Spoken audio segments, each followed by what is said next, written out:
Hi, everybody. Good to be back on air with a webinar here from Copenhagen. It's all exciting times right now. We're seeing traffic starting to pick up, and that's fantastic. So no reason not to smile. So what we'll talk about today is really the volatility that we do expect will remain for the next many months, both in terms of traffic, but also in terms of the regulations. So moving into that, the first element that we're going to look at is really a question around how we're going to handle this volatility. And traffic resumption is great. What does that bring to us? It's new traffic patterns. We're seeing that a lot of leisure destinations almost full already. I mean, they're back to 2019 or even higher, whereas a lot of the business destinations are still struggling to get the demand back. There's no historic data for us. We really have a challenge in terms of saying, well, what are we going to forecast based on? Right now, most of 2020 data for a reference period is really no good, because last time this year there were almost no passengers. Are we then going to look all the way back to 2019, or are we going to change that around? The volatility is here to stay, at least for the foreseeable future. And then frequent changes in regulation. This is happening all the time as COVID moves throughout our country. So what is required? Well, automation and streamlining of how you're doing your operational planning. That's really what we're going to talk about in the next 30 minutes or so. So at the end of this webinar, I'll have presented and exemplified 4 elements of how you're going to handle this volatility, and we'll really present a DIY guide as to this is how you do it. So the 4 elements that we're going to talk about: traffic forecasting, what is the new? We're going to talk about regulation and how that's going to impact the airport operation. We're going to talk about having that forward outlook. Still, I think if not very many airports can look more than 4 to 6 weeks ahead, because who knows what's going to happen. And then peaks versus valleys. We're seeing airports in the markets that have opened already, say domestic US, they have peaks that are as high as they were in 2019, if not higher, whereas the valleys are also very, very deep, where there's limited traffic. So how do you handle a traffic where the difference between the valley and the peak will be much higher than what it was in 2019? We've produced a few examples from our Better Airport software that we'll refer to as we go through this presentation. So first element, traffic forecasting. Again, as I said in the opener, data from 2019 and 2020, really quite limited usability. We need to put more weight onto the recent past, what has just happened, especially as markets are opening up. What is the demand going to be there? And there'll be certain periods which we may need to exclude also going forward. What if a country suddenly gets a high kind of outbreak of COVID? Numbers may drop for a period of time, which will then come back. Traffic forecasts, we need to update them continuously, because we're getting so much more information as traffic comes back. And then one of the key elements here is we need to consider if the flight will even operate. What we're seeing right now is, for a lot of airports, for the winter 2021-22 slot allocation, slot coordination, airlines will put in the slots that they were flying back in winter 2019-2020. I think we all know that even in our wildest dreams, that's not going to happen. So we need to start thinking about, well, which of these flights that have been accepted will then actually operate. So the showcase we're going to do in this example is really looking at, we're going to forecast flights and passengers. So base case, how was in 2019, and then really looking at how are we going to look at it now. So this is a screenshot from our Better Forecast solution, and the yellow circles out here indicate, well, is this a flight that will operate or not? And the larger the circle, the less certainty of this flight actually operating. And if it's operating, then we come back to, I would say, your standard type of forecasting. Well, how many passengers are we going to have? How many bags are we going to have? When are they going to arrive at different points in our terminal? That may also change as passenger behavior potentially changes as passengers are coming back into the airport. But first and foremost, the point about this is we need to consider, is this flight going to operate or not? That may end up with having a base case and a high case. So what we showed this one, well, the solid line is, okay, with a great certainty, that's what's going to operate. If everything that's been slot coordinated is operating, well, then we're going to have the dotted line, which is a much higher case. What are we going to plan for? How are we going to budget for security? How are we going to prepare our say, allocation on a seasonal basis to get a kind of baseline for how it's going to look? The high one or the base one, or somewhere in between.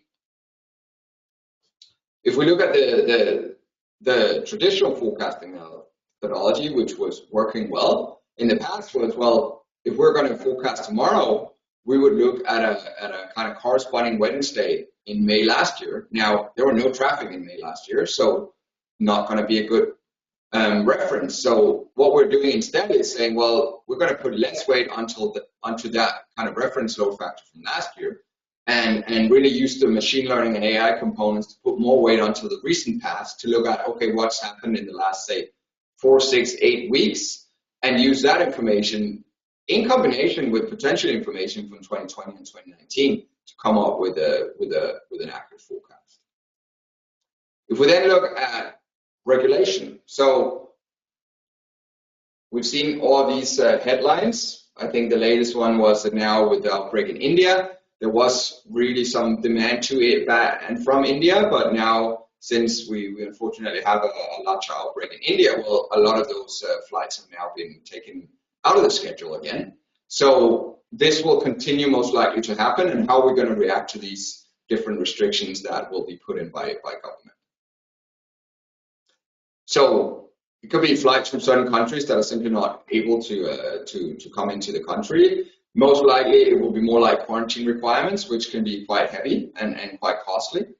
And then what we're seeing now, and especially in Europe, as we are, fingers crossed, preparing for a June 26th rollout of the Green Digital Passport, which will then allow really to open up at least the Schengen area for travel. And if that travel starts to move, well, there's going to be eligibility checks.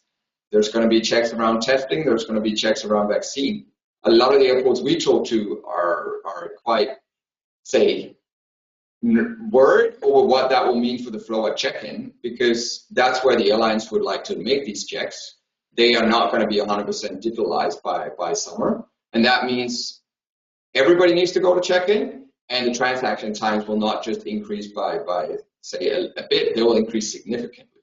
And especially if you're, say, a passenger, say, going from Copenhagen through Paris to an overseas destination, well, then you may actually both have to check requirements for Paris as well as the overseas destination. So there's going to be a lot of checking here. And what the feedback we have from airports right now is they're seeing transaction times that can be even 300 to 400% higher than what they saw prior to COVID-19.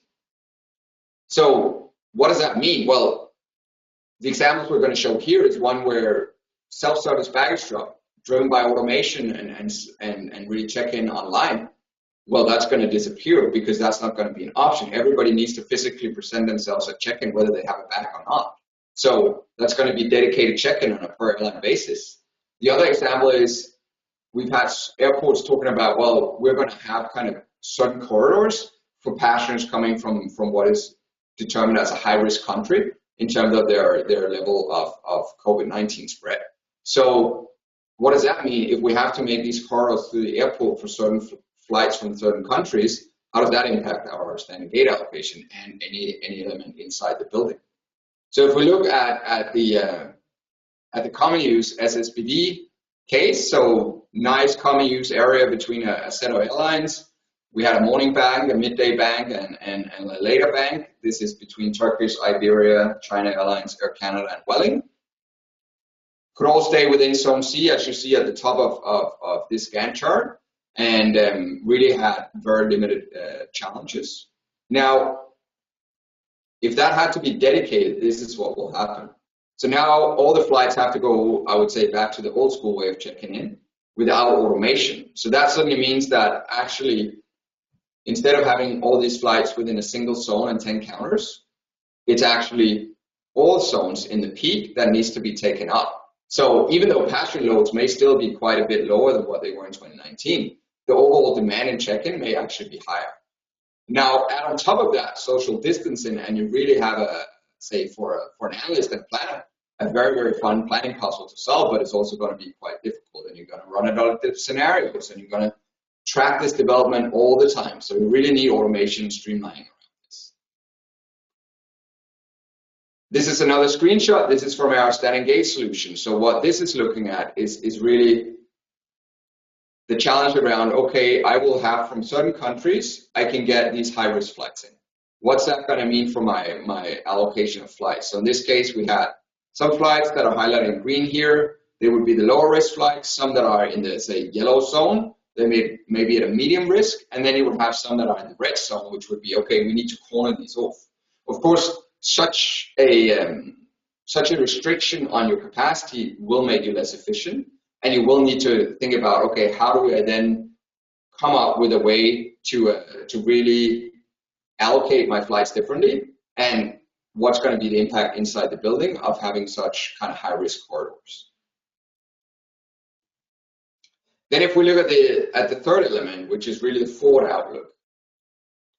So key element here is traffic schedule volatility. I mean, we see this changing. We see that right now, a lot of the airports we work with, they have a lot of demand for the summer. I mean, like almost back at 2019 level.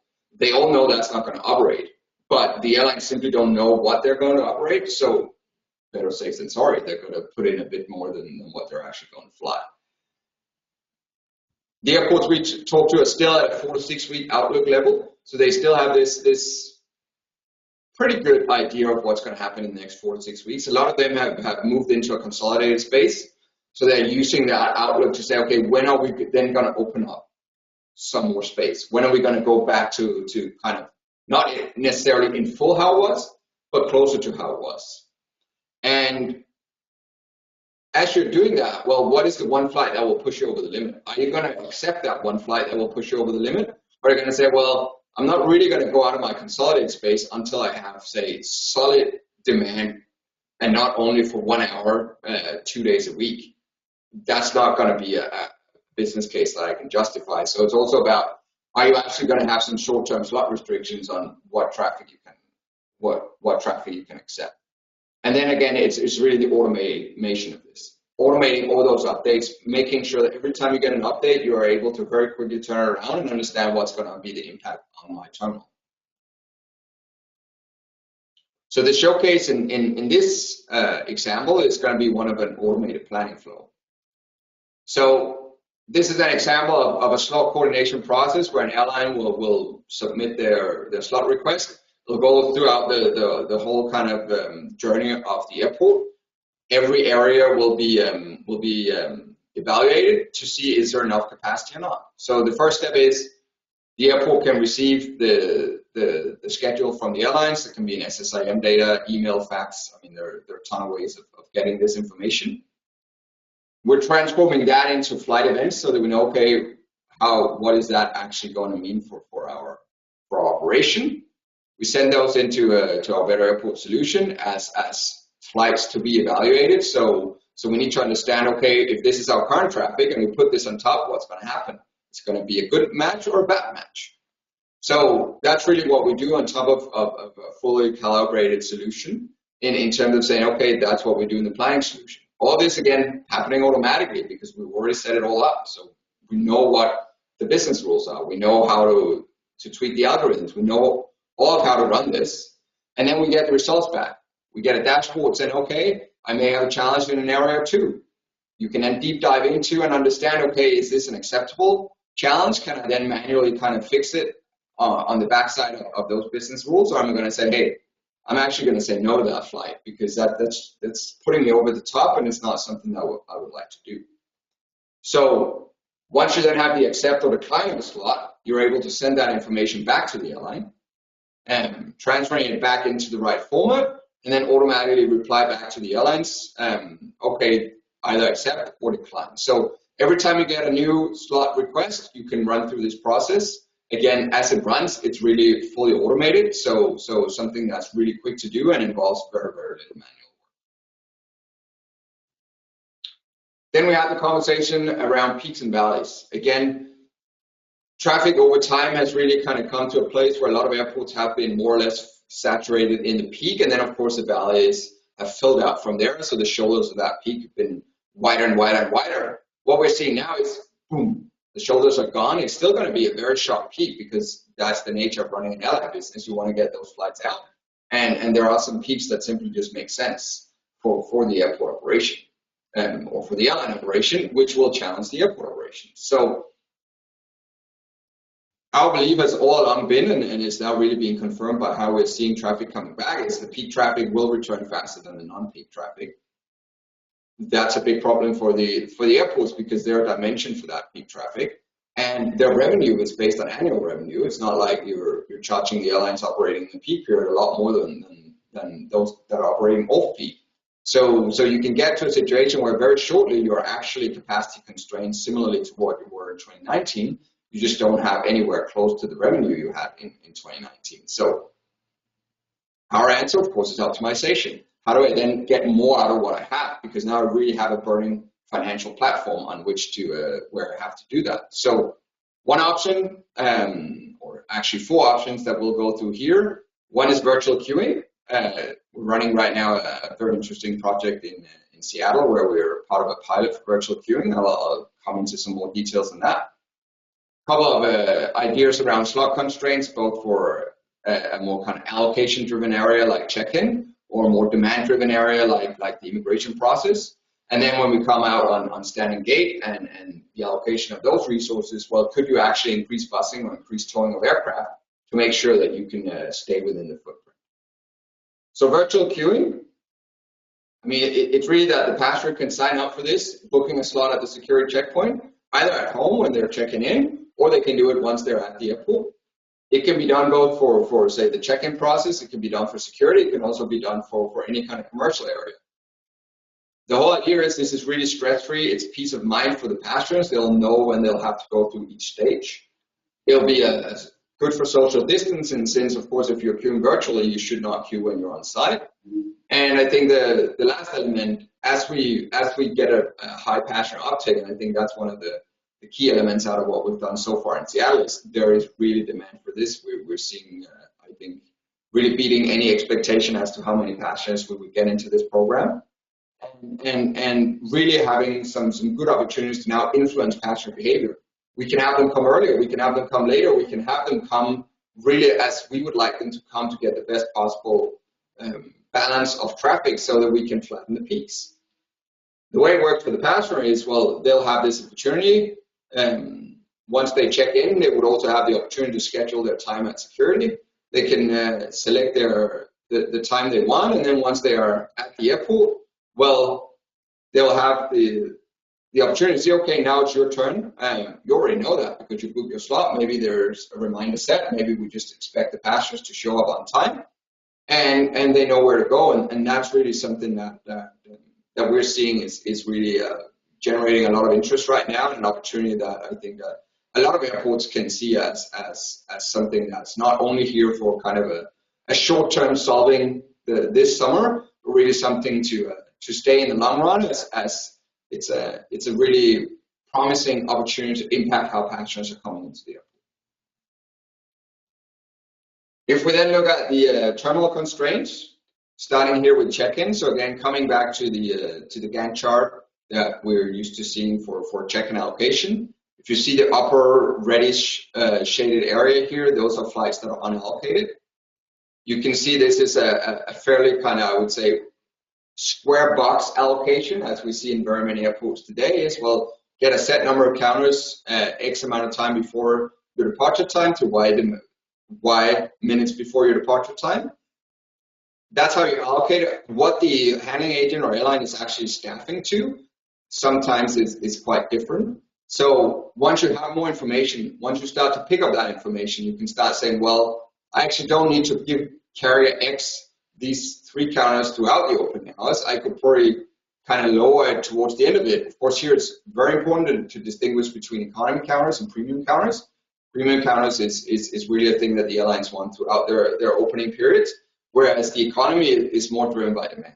So this is an example where what you see here is, well, we have 2 flights. We have the the Iceland Air flight and the Aer Lingus flight. So that's the blue and the green ones up in the unallocated. Well, if we tweak around some of the allocation, as you can see here, opening a few counters a little bit later, closing some a little bit earlier, now we could actually fit these 2 flights in.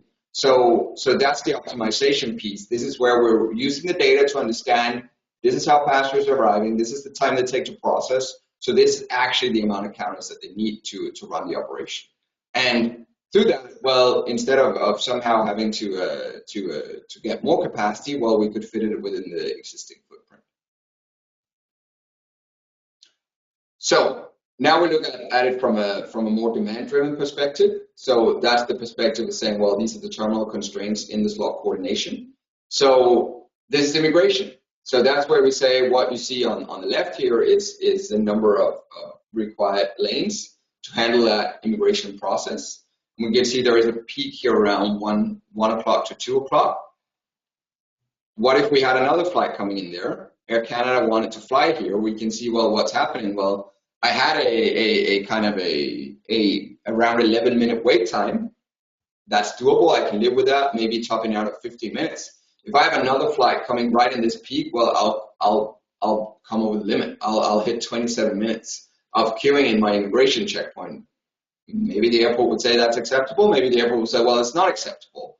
So if it's not acceptable, go into the dialogue with, in this case, Air Canada and ask, hey, any chance you could come at maybe 12 or maybe 2 instead of at 1 where all the other flights are coming?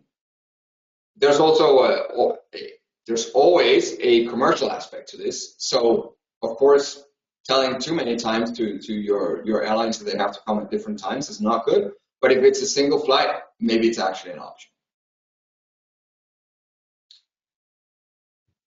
This is from our standing gauge solution, and this really just illustrates towing. So you see the one highlighted shape that has an arrival coming in the evening. That flight is then towed off to a hard stand overnight and towed back into another gate and another stand in the morning. So really having this view into your standing gate allocation to say, well, of course, all passengers would like to disembark through a jet bridge, but disembarking through a jet bridge can come at a very high price. And what are your service levels around this? So if you're going down this avenue, it's really important to have an open conversation with your different stakeholders around, well, of course, we're not going to bus and tow everything, but what is the like our peer service level requirements? Are we at 90%? Are we at 95%? How large a share of say flight/passengers is it that we want to operate at a jet bridge? So that was the last example, and really summing this webinar up to say what are the key elements that you'll have to look at. So one thing is really change your approach to forecasting. You need to be mindful that this is a new reality, and using the same methodology as was used in the past may not work. It could work, but I would say we've had a lot of great success with the changes that we've made to our approach to forecasting. Understanding the impact of regulation and also the volatility in regulation. So what does that actually mean? If we're seeing like every country will have seems to have their own kind of traffic light system coming up, what's going to be the impact of that traffic light system? Can you understand those for your biggest markets to understand what's going to be my inbound from country X, what's going to be my outbound from my country onto another country? These are not necessarily the same regulations. I mean, we may be able to go from Denmark to the UK, but it's maybe be hard for somebody in the UK to go to Denmark and vice versa. So these will be quite interesting and to see how they're going to impact the traffic. Then have the constantly updated 4 to 6 week outlook. I think this will stay for quite the foreseeable future, because as traffic ramps up, airlines will have to be very, very, say, dynamic around how they're scheduling, because they have some idea of the demand, but honestly, I don't think anybody knows the exact demand of everything that's going on. And then consider implementing these terminal constraints, or at least different ways of operating. So if you go and just ramp up traffic and stay exactly the way you were in 2019, in our view, there's a golden opportunity right now to get away from your old habits, at least the ones that were bad habits, and see, okay, can I take a clean slate? Can I say, okay, we're going to start over, we're going to do something differently? Now you're going to come up with, well, what is that brilliant different idea that you're gonna operate against?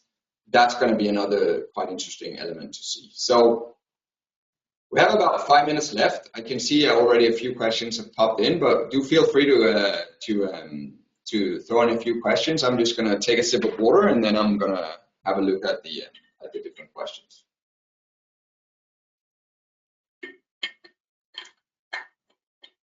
So one question is around the habits. So really, it reads how much change management is required to make sure you can get to a different point than what you were in 2019.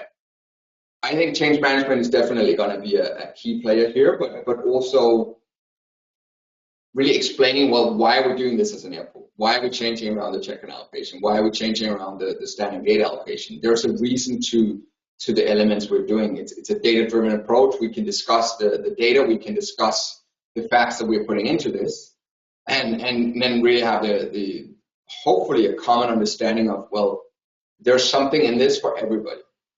So I think, is it going to be difficult? For sure. Can it happen? Also sure. It's really a matter of how do you get back into a different state. I mean, we had a webinar about a month ago where a good contact at London Heathrow, Sean D, was on, and as he put it, well, they're not going to go back to seasonal allocation. They're going to stay with daily allocation of their check-in infrastructure because it's worked so well. And now all the airlines and handling agents have accepted it and adopted it. And that's really, I think, a very good example of how these elements have changed. Let me see one more question here. What is your expectation as to when self-service backdrop will be back?